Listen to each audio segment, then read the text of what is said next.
Good morning students.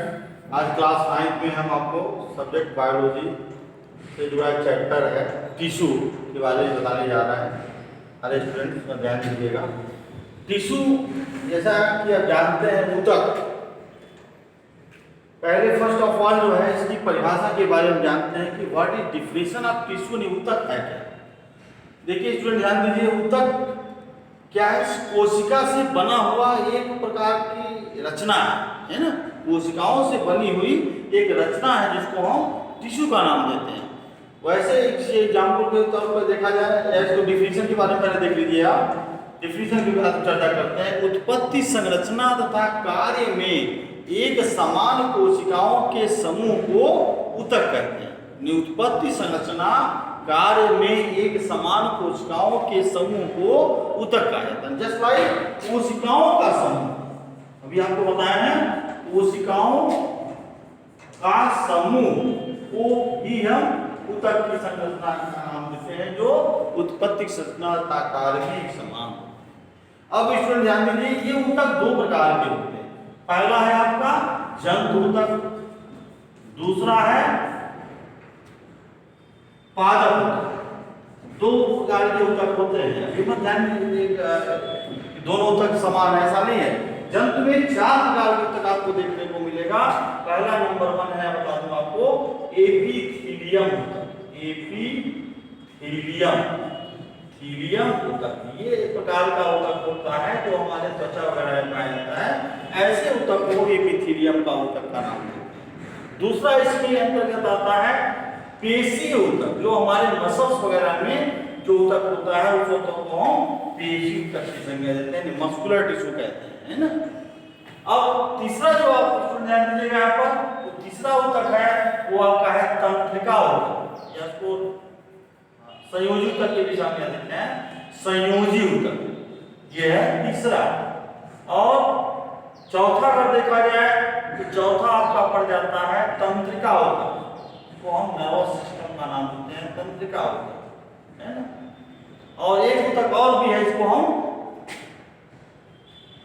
तरल संयोजी ऊतक का नाम देते हैं। तो ये तरल ही संयोजी, इसमें तरल ही रखेंगे बल्कि तरल संयोजी ऊतक। तो इस प्रकार से ध्यान दीजिए, 4 प्रकार के हमारे जंतु ऊतक होते हैं। पहला है एपिथेलियम, पेशी, तरल संयोजी ऊतक, दूसरा है, चौथा है तंत्रिका ऊतक। तो ये 4 प्रकार के ऊतक जो स्टूडेंट जंतु में पाए जाते हैं और जंतुओं के सारे फंक्शन को करने का कार्य करते हैं। जैसा कि आप जानते हैं जंतुओं के बारे में कि ऊतक जैसे किसी बॉडी का निर्माण होता है शरीर के, किसी जीव में, तो पहले क्या होता है, कोशिका बनती है, उसके बॉडी में कोशिका का निर्माण होता है, तब जाकर के ऊतक बनता है। तब उस ऊतकों से ही अंग का निर्माण होता है, अंग से अंग तंत्र बनते हैं और अंग तंत्र से तब जाकर के शरीर की रचना होती है। तो इसलिए ध्यान दीजिए, यहाँ पर कोशिकाओं के द्वारा ऊतक, यानी कई सारे ऊतक मिल करके जब एकजुट होते हैं तो उससे हमारे अंगों का निर्माण होता है। इसी से हमारे अंग बनते हैं, जैसे नाक है, कान है ना, मुख है, और भी जो हमारे हाथ हैं, पांव है, ये जो अलग अलग अंग हैं, इन्हीं के द्वारा बनकर तैयार होते हैं। इन ऊतकों से ये अंग बनते हैं और अंगों के द्वारा ही हर एक का सिस्टम तैयार होता है। इसको हम अंग तंत्र की संज्ञा देते हैं। अंग तंत्र को बॉडी में कुल 9 अंग तंत्र होते हैं, उन्हीं 9 अंग तंत्रों के द्वारा ही हमारे अंगों का फंक्शन चलता रहता है। तो इस प्रकार से जंतु ऊतक में एपिथेलियम, पेशी, तरल और तंत्रिका, ये 4 ऊतक होते हैं। जबकि पादप में अगर ध्यान दीजिए तो पादप में वन्य 2 ही प्रकार के ऊतक होते हैं। अब आइए इधर देखें, पादप की बात हम करते हैं तो पादप में 2 प्रकार के ऊतक होते हैं। पहला है विभज्योतक ऊतक,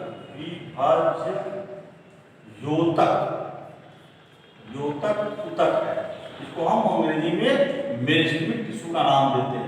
दूसरा है अस्थायी ऊतक। ये 2 प्रकार के ऊतक होते हैं स्टूडेंट, ध्यान दीजिए पादप में।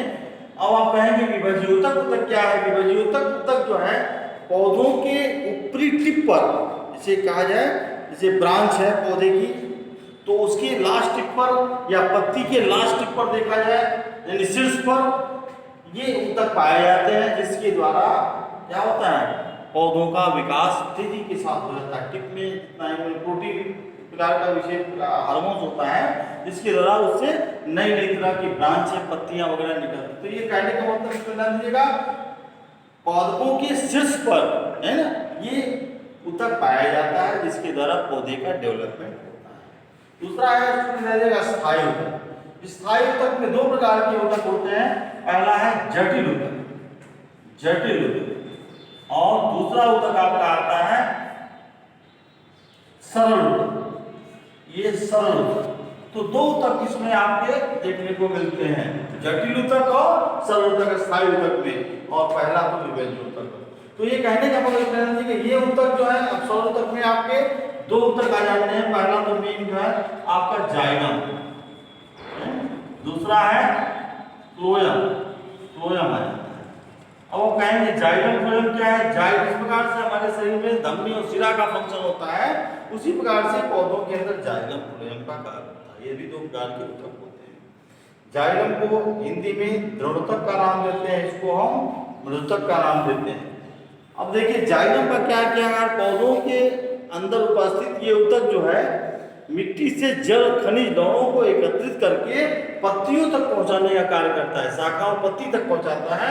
और फ्लोएम क्या है? पत्तियों के द्वारा बने हुए भोज्य पदार्थों को जड़ तक लाने का कार्य करता है। इस प्रकार से एक सिक्के के दो पहलुओं की भांति ये कार्य करते हैं। एक जो है ले जाने का कार्य करता है, तो ले आने का कार्य करता है। इस प्रकार से जाइलम फ्लोएम किसी प्लांट के अंदर देखा जाए तो सबसे मस्ट जो है मेन जो है ऊतक माने जाते हैं, जो पोषण की क्रिया को आसानी से आदान प्रदान करते रहते हैं।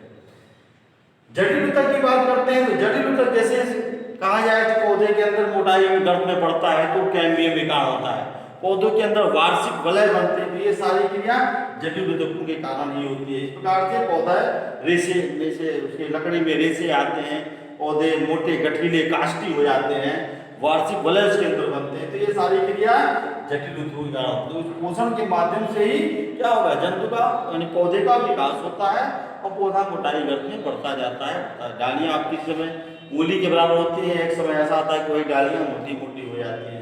तो ये सब ऊतकों के कारण होता है। ऊतक जो है हार्मोन्स जिनके अंदर डेवलपमेंट होता है, हार्मोन्सों के कारण जो है इनका विकास बहुत तेजी के साथ होता रहता है और तेजी के साथ साथ ये तरह तरह के अंगों का निर्माण करते रहते हैं। जैसे डाली है तो पत्ती है तो शाखा है तो कल फूल है, वो है ना।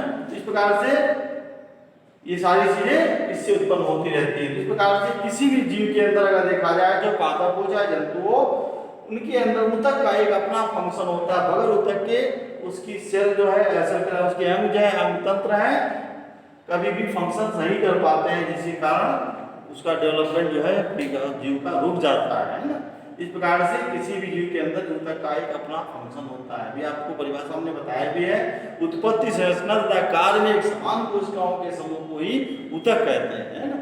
इस प्रकार से ध्यान दीजिएगा, पौधे और जंतु ये दो प्रकार के ऊतकों से बने होते हैं। दोनों में डिफरेंट टाइप के ऊतक होते हैं। जंतु में 4 और पौधों में 2 प्रकार के ऊतक होते हैं। इसको ध्यान दीजिएगा, बाकी नेक्स्ट क्लास में इसकी हम चर्चा करेंगे।